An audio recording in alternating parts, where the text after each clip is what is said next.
Obat antihipertensi nyebabin batuk kering? Apa iya? Seperti yang kalian ketahui, hipertensi itu merupakan suatu kondisi di mana seseorang itu mengalami peningkatan tekanan darah melebihi dari tekanan darah normal, yaitu lebih dari 130/80 mm raksa. Dan tata laksana terapi hipertensi yaitu JNC8 menjelaskan bahwa terapi lini pertama untuk pengobatan hipertensi itu adalah kaptopril. Yang dimana berdasarkan mekanisme kerjanya, kaptopril ini merupakan salah satu contoh obat golongan angiotensin converting enzyme inhibitor, yang dimana mekanisme kerjanya itu adalah dapat menurunkan tekanan darah dengan cara menghambat konversi atau perubahan dari angiotensin 1 ke angiotensin 2, sehingga hal yang menyebabkan penyempitan pada pembuluh darah yang kemudian memicu terjadinya peningkatan tekanan darah itu dapat dihambat.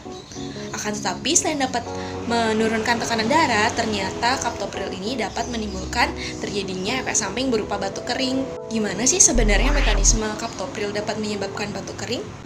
Jadi, kaptopril itu dapat menyebabkan batuk kering karena berdasarkan mekanisme kerjanya, angiotensin converting enzyme inhibitor atau kaptopril itu sendiri dapat menghambat konversi dari angiotensin 1 ke angiotensin 2, sehingga hal tersebut akan menyebabkan penumpukan yang namanya senyawa bradikinin.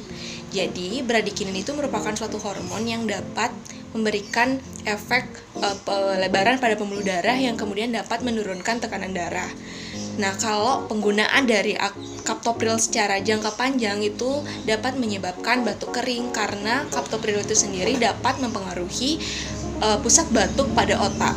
Jadi, ketika penggunaan jangka panjang dari kaptopril itu sendiri dapat memicu terjadinya batuk kering. Pengatasan ketika kalian mengonsumsi obat kaptopril itu sendiri dan dapat menyebabkan batuk kering itu adalah, pertama, kalian itu harus berkonsultasi ke dokter terlebih dahulu. Jangan sekali-sekali kalian itu langsung mengganti obat kaptopril itu ke golongan obat antihipertensi yang lainnya tanpa sepengetahuan dokter.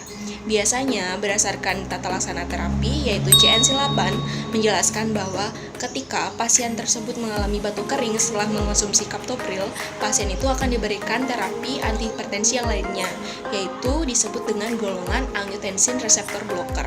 Contohnya itu adalah seperti valsartan, irbesartan, dan lain sebagainya. Halo, saya Sylvia. Jika kalian masih bingung atau penasaran terkait pengobatan hipertensi ataupun penyakit lainnya, bisa komen di bawah ya. Dadah!